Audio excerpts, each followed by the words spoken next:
Hello friends, लक्ष्य academy Meerut में आप सभी छात्रों का स्वागत है। मैं अनुज तोमर आपके लिए लेकर आया हूं हिंदी सब्जेक्ट। और हिंदी आपके बहुत सारे एग्जामों में पूछा जाता है। तो वे एग्जाम जैसे यूपीएसआई, यूपी कांस्टेबल जो मेन एग्जाम होते हैं यूपी स्टेट गवर्नमेंट के, तो इसके अलावा भी अदर स्टेट में भी जो है एग्जामों में ये क्वेश्चन आते हैं हिंदी से। और जितने भी हिंदी से क्वेश्चन आते हैं हमारे कंटेंट से एक भी क्वेश्चन बाहर नहीं निकलेगा। आज हम शुरू करने वाले हैं तीसरी क्लास, और तीसरी क्लास में है व्यंजन। अब व्यंजन आज हम शुरू करेंगे। बिल्कुल जो आज नया बच्चा हमसे जुड़ा है तो व्यंजन की क्लास में देखिए कि व्यंजन की क्लास बिल्कुल शुरुआत है और यहीं से हम शुरुआत करेंगे। तो बिना टाइम वेस्ट करे हम चलते हैं व्यंजन की ओर।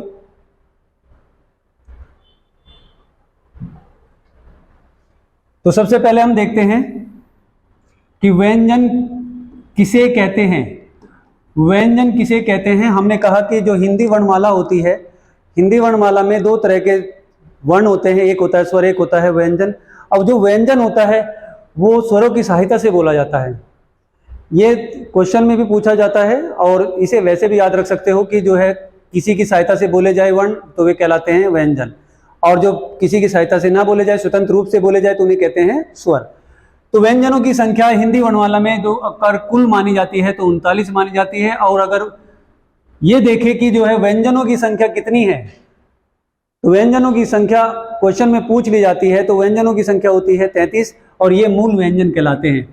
अब ये अगर आपसे क्वेश्चन एक और तरह से आ सकता है कि बताइए कि कुल व्यंजनों की संख्या तो 39 होती है और व्यंजनों की संख्या 33 होती है, या मूल व्यंजनों की संख्या 33 होती है। अगर आपसे पूछा जाए कि मूल वर्णों की संख्या कितनी होती है, कुल मूल वर्णों की संख्या कितनी होती है, तो आप कहोगे कि 44 होते हैं, और इसमें से 33 व्यंजन और प्लस में 11 स्वर होते हैं। अब 11 स्वर मूल स्वर होते हैं और 33 मूल व्यंजन होते हैं, और टोटल वर्णों की संख्या होती है 44। अब यहां से हम आगे बढ़ते हैं, ये आपको मैं पहले भी बता चुका हूं। अब इसमें हम देखते हैं कि व्यंजनों के 5 वर्ग होते हैं। पहला वर्ग होता है का, दूसरा वर्ग होता है खा, चा, तीसरा होता है टा, और चौथा होता है ता, और पांचवा होता है पा। तो का, खा, गा, घा, अंग। प्रत्येक वर्ग में 5 वर्ण होते हैं। प्रत्येक वर्ग में 5 वर्ण होते हैं, और ये आप जो है क्रम में याद कर सकते हैं। कै वर्ग, चे वर्ग, टे वर्ग, तय वर्ग, पै वर्ग डिक्शनरी के हिसाब से लिखे गए हैं, हिंदी डिक्शनरी के अनुसार। चे, छे, जे, झे, अइये। इसे हम अगर पश्चिमी उत्तर प्रदेश में देखें, जो खड़ी बोली बोली जाती है जहां पर, वहां पर इसे बोला जाता है आना खाली। तो भाई साहब इसे याद रखना है, आना खाली। तो ये अइये और अंगे छोड़ो, जो है आना खाली पे रहिए। आना खाली से याद रह जाएंगे। टे वर्ग में आएगा टा, ठा, डा, ढा, अणे। ये भी आना खाली हो गया भाई। ता, था, दा, धा, ना। पा, फा, बा, प, फ, ब, भ, म। इसके अलावा भी कुछ व्यंजन और भी होते हैं, जैसे अंत्यस्थ। अंत्यस्थ व्यंजन कौन से होते हैं? या, रा, ला, वा। अब यहां देखिए अंत्यस्थ किसे कहते हैं। अंत्यस्थ स्वर और व्यंजनों के बीच की कड़ी को जो है अंत्यस्थ कहा जाता है। अंत्यस्थ किसे कहते हैं? स्वर और व्यंजनों के बीच में जो बोले जाते हैं उन्हें कहा जाता है अंत्यस्थ। अगर क्वेश्चन में यह आ जाए कि बताइए कि अर्ध स्वर कौन से स्वर होते हैं, अर्ध स्वर, तो आप कहोगे कि अर्ध स्वर होते हैं य और व। य और व जो अर्ध स्वर होते हैं। आप ये भी देखें य और व अंत्यस्थ भी होते हैं। तो अर्ध स्वर उसे कहा जाता है जो ना तो व्यंजन की तरफ जाते हैं ना स्वर की तरफ जाते हैं, ये बीच में रह जाते हैं भाई। जैसे तीसरा जेंडर, ऐसे ही ये तीसरे जेंडर माने गए हैं। तो अंत्यस्थ ना तो जो है स्वर की तरफ जाते हैं और ना ही व्यंजन की तरफ जाते हैं, ये बीच में रह जाते हैं। इनको याद रखिए, ये ऐसे ही क्वेश्चन में आ जाता है कि निम्नलिखित में से कौन सा अंत्यस्थ व्यंजन है, तो आपको इनमें से भी चारों में से कोई एक ऑप्शन में डाल देगा। तो यही से जो है आप याद रखिए यह रेलेव है। ऐसे भी याद कर सकते हो यार लव, यार का लव, तो यार का लव कौन हो गया, अंत्यस्थ। ठीक है, अर्ध स्वर कौन से हो गए, यह और वह। इसके अलावा जो क्वेश्चन में आता है वो आता है पार्श्विक व्यंजन कौन सा होता है। तो पार्श्विक व्यंजन होता है, लुंठित व्यंजन कौन सा होता है, और लुंठित व्यंजन होता है। अब दोनों में देखिए अंतर, पार्श्विक और लुंठित लगते बिल्कुल एक जैसे हैं। लुंठित यानी कि लोट लोट के चलना, और लोट लोट के चलना कौन सा चलेगा भाई, रा, और पार्श्विक होता है ला। अब ये दोनों में जो है एक मेल होता है। क्या मेल होता है, जैसे हम रा की बात करते हैं तो रा जो बोला जाता है जीभ को कपकपा के बोला जाता है। अब एक बात का और ध्यान रखें कि जब जो है मुंह से हवा निकलेगी और जीभ लपलपा जाए तो यह रा निकलेगा मुंह से, अन्यथा नहीं निकलेगा। अगर दांतों के बीच में गैप हो जाए, हवा पास हो जाए, तो रा की जगह क्या बन जाएगा, ला। फिर आप मंदिर को मंदिल बोलोगे, रामू को लामू बोलोगे। तो वो अक्षर का अगर इंद्रियों के द्वारा अगर ज्ञान नहीं है, अगर अक्षर का इंद्रियों के द्वारा ज्ञान नहीं है तो अक्षर को ढंग से बोला नहीं जा सकता। ये हिंदी विद्वानों की गारंटी है भाई, मैं नहीं लेता। क्या पता प्रैक्टिस से बोला जा सकता हो। देखिए भाई, पार्श्विक होता है पार्श, पार्श होता है दांतों के पीछे का हिस्सा, ऊपर के हिस्सा जहां मसूड़ा होता है और वहां पर खुरदुरा भाग होता है, उसे बोला जाता है पार्श। यहां से बोला जाता है ला। और लुंठित होता है जब जीभ कपकपा जाए, जो जीभ कपकपा जाए तो क्या कहेगा, रा। रा तभी बोला जाएगा जीभ आगे से कपकपा जाए और हवा जो है किससे निकल के जाए, मसूड़े से निकल के जाए, तो उसे बोला जाता है लुंठित। एक होता है इसमें मानक वर्ण, एक होता है अमानक वर्ण। अब मानक वर्ण कौन से होते हैं और अमानक वर्ण कौन से होते हैं। मानक वर्ण वे होते हैं मेरे भाइयों, बस एक बात का ध्यान रखें, इसमें ज्यादा रटने वाली चीजें नहीं। जो टूटा फूटा कबाड़ी का सामान है वो क्या है, अमानक, और जो सही सलामत है वो क्या है, मानक। अब यहां से हम देखें कि जैसे मैंने लिखा टूटा हुआ अक्षर, टूटा हुआ अक्षर लिखा मैंने का, और मैंने जो है का को पूरा लिखा और उसके नीचे लगा दिया हलंत, और ये हलंत होता है, इस साइन को जो नीचे लगाते हैं हलंत। और इसका अर्थ होता है क्या, इसका अर्थ होता है कि उस अक्षर में किसकी मात्रा नहीं है, स्वर की। उस अक्षर में किसकी मात्रा नहीं होती, स्वर की मात्रा नहीं होती। इसे भी अगर हम इस तरह से लिखे तो भी कोई गलत नहीं होगा, इस तरह से लिखे तो भी गलत नहीं होता। ये अक्षर हम अपनी लिपि के अनुसार बनाते हैं, और ये अक्षर हम जो है टाइपिंग के हिसाब से बनाते हैं, टाइपराइटर के, ना कि कंप्यूटर की टाइपिंग के हिसाब से। तो ये अक्षर हमारा क्या होता है, ये भी टूटा हुआ होता है और ये भी टूटा हुआ अक्षर होता है, मगर ये क्या कहलाता है, मानक वर्ण, और ये क्या कहलाता है, अमानक। जितने भी टूटे अक्षर होते हैं वे सभी के सभी क्या होते हैं, अमानक वर्ण होते हैं। ये याद रखना है भाई। इसके बाद अगर हम बात करें, हमारे जो वर्ण होते हैं, एक होता है आगत व्यंजन। अब यहां से आगत भी कह सकते हैं और ग्रहित भी कह सकते हैं इसको।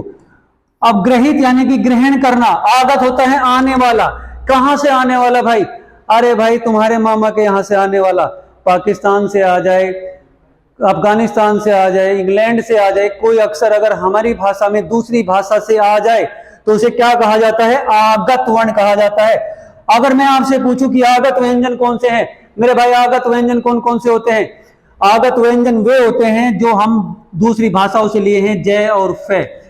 अगर इनका प्रयोग, अगर हम जय का प्रयोग करते हैं और फा का प्रयोग करते हैं तो इसका मतलब जो अक्षरों में ये प्रयोग है और उसके ऊपर नुक्ता लगा दिया जाए तो वो नवीन वर्ण हो जाता है और उसका अर्थ भी बदल जाता है। जैसे राज, तो राज क्या होता है, राज क्या होता है, राज होता है छिपाना, और जैसे ही नुक्ता लग जाएगा तो उसका अर्थ हो जाएगा रहस्य। उसका अर्थ क्या बन जाएगा, रहस्य। तो ये नवीन वर्ण होते हैं। और अगर आपसे हिंदी भाषा में पूछा जाए कि हिंदी भाषा में नवीन वर्णों की संख्या कौन सी कितनी होती है, तो आप कहोगे नवीन वर्णों की संख्या 4 होती है। अगर कुल वर्णों की संख्या पूछी जाए हिंदी भाषा में अब कितनी है, तो 56 है। तो 4 नवीन वर्ण होते हैं और 52 जो वर्ण टोटल होते हैं हिंदी के अंदर। इसका कोई स्क्रीनशॉट लेना चाहे तो ले सकते हैं। नहीं, हम अगले पेज पे जा रहे हैं भाई, जल्दी से लीजिए, चलिए आगे बढ़िए। अभी हम बात कर रहे थे आगत व्यंजनों की। आगत व्यंजन हमारे कौन से व्यंजन कहलाते हैं? आगत व्यंजन वे व्यंजन कहलाते हैं जो बाहर से लिए गए हैं। अगर आपसे मैं पूछूं कि आगत स्वर कौन से होते हैं मेरे भाई, आगत स्वर कौन से होते हैं, तो आगत स्वर वे स्वर होते हैं जो बाहर से आए हैं। और बाहर से कौन सा स्वर आया है? ओ आया है जो जिसके ऊपर क्या लग जाए भाई? चांद लग जाए। आप ध्यान करो, जिसके ऊपर चांद लगेगा तो वो किसका शब्द बन जाएगा? अंग्रेजी का।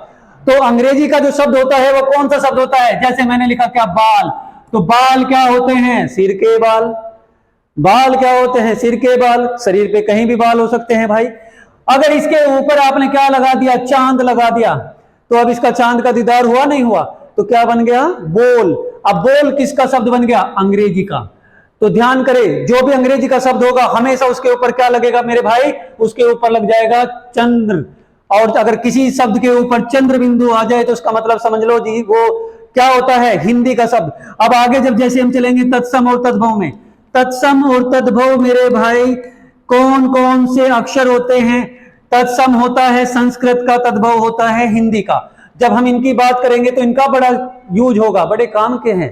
क्योंकि हिंदी के शब्द आपसे पूछेगा 4 ऑप्शन बना के कि बताइए कि कौन सा तत्सम और कौन सा तद्भव, तो वहां ये काम आने वाला है। तो इसको यहीं पर ध्यान रखें कि ओ हमारा क्या होता है? आगत स्वर होता है, आगत स्वर। आगे बढ़ते हैं। अब इसमें हम देखते हैं कि जो पीछे वाला जो हमने पढ़ा था, ये वर्ग हमने पढ़े थे।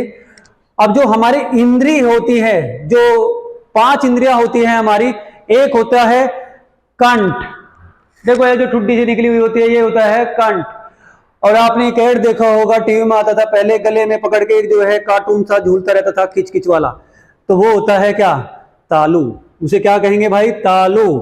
अब मेरे भाई याद रखे कि कंठ हमारा कहां होता है? कंठ हमारा गले की ठुड्डी पर होता है। और जो कोकिला, भारत की कोकिला के नाम से जानी जाती है, कोयल की बोली जैसी थी जिसकी बोली, वो कौन है? लता मंगेशकर।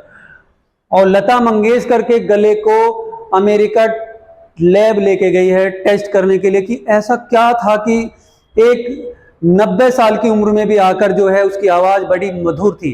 तो उसकी आवाज कहां से निकलती थी? कंठ से। तो कंठ से आवाज जब निकलेगी तो वो क्या बन जाएगी? मधुर बन जाएगी। और कंठ से बोले जाने वाले वर्ण कौन से होते हैं मेरे भाई? वे होते हैं का वर्ग। पूरा का वर्ग जो है क्या होता है? कंठ से बोला जाता है।